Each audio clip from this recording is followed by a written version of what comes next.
What's up, good people? Mark Holmes here, and as always, I want to say thank you all for watching, commenting, subscribing, and being part of the Joe Boo Sports Report. Without you guys, as well as you ladies, you know that this literally does not work. I hope everybody is having a great, finally, freaking Friday. Thank God it is finally the weekend. Starting to get ready to make plans for Sunday. Early games, Cowboys, Eagles, and Washington Commanders all playing at 1 o'clock. It is going to be a watching bonanza, so to speak. And can't wait. Got to get everything together tomorrow for the early shows.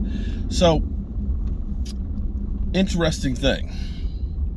Jerry Jones, who is the Maverick, you know, the guy, the man that is the Dallas Cowboys, was asked about trade deadline, November 1st. And unlike what used to happen years ago, where there were very few trades that were made, we saw the blockbuster trade last night for the 49ers, you know, grabbing Christian McCaffrey, trying to make that run. They kind of look at it and say, the NFC is kind of down this year. This may be a good opportunity, or at least our division is kind of down. And at 3-3, they are tied for first in the division. Actually, they lead the division because they own the tiebreaker over the Rams. And so you look at this and say, this is an opportunity that maybe we can go ahead and make some noise. And I remember Stephen Jones talking about a guy like Von Miller. He said, you know, you make moves for guys like Von Miller when you're trying to make a playoff run. Well, we're 4-2. We're 4-2. Are we not trying to make a playoff run? Anybody? Anybody. Okay. All right. Anybody. Jerry Jones said they don't have any trades in mind, that they're not looking at any players or anything like that. However,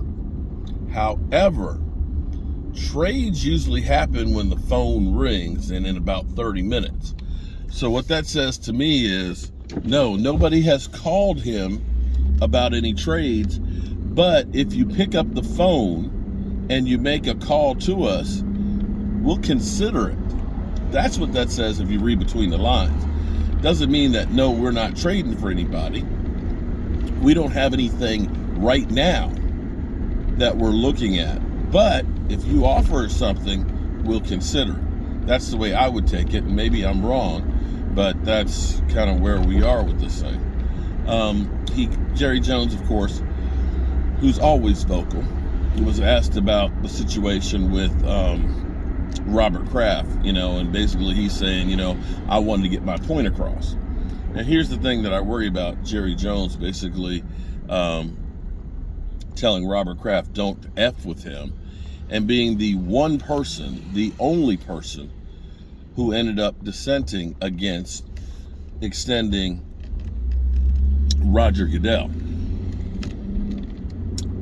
It is my belief, I don't have any proof of this or anything, but it's my belief that Roger Goodell, who holds a lot of power, who has made the owners a lot of money, kind of holds it against Jerry Jones about the last time his contract was up, and Jerry Jones was stirring the gravy, so to speak, as the Eagles would say. Or, as Jerry would say, stirring shit up. And now, being the one person who says, pump the brakes on this thing, which means nothing because all they had to get was 26 of the owners together to say, yay.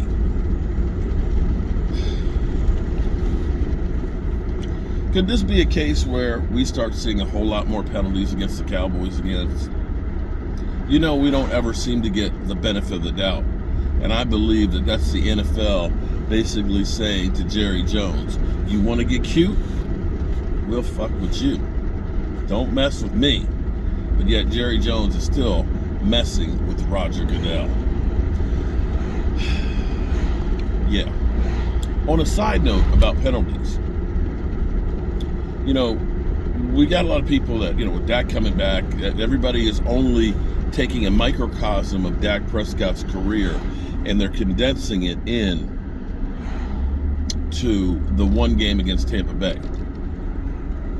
There was a lot of bad things that happened in that game.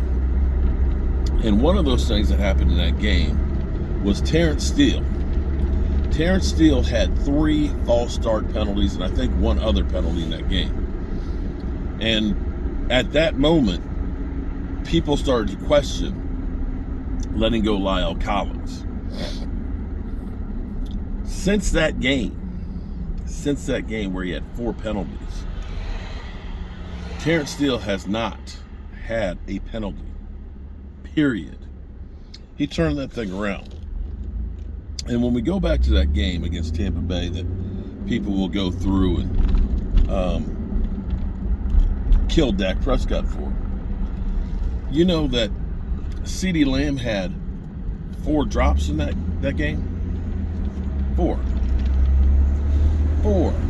drops in that game. You can't have that. You cannot have that happen. That game was just abysmal. And we also didn't have Michael Gallup back yet. So when I look at where we are going into this game against the Lions, which the Lions can score points, their defense is not good, and going forward, Michael Gallup, we've seen already in the 2 games that he's played back that he's the deep threat that can stretch the field. And if you can stretch the field, that opens up everything else. And this is where I keep trying to explain to people that think that one person is the all be all of everything in football. It's not really the case. Because in games where people will say, oh, Micah Parsons didn't have a good game, you have to understand that Micah Parsons occupying 2 and 3 players is helping other players do great things. If he weren't doing that, more than likely, they wouldn't be having the success that they're having. Why is everybody calling me today? Everybody's calling me today while I'm trying to do this video. Judy, I will call you right back. But anyway, I look for the Dallas Cowboys to really get themselves back on track and on a roll with Dak Prescott. And I look for this team to keep on going and rolling as the season progresses. We've gone through the worst part of our schedule. Now we've got some games that you should look at, that you can start stacking some victories and really start going and doing some things. Remember when Adam Rank said that we would be like 3-6 our first 9 games? Yeah. Anyway, hope you all are having a great day. Peace.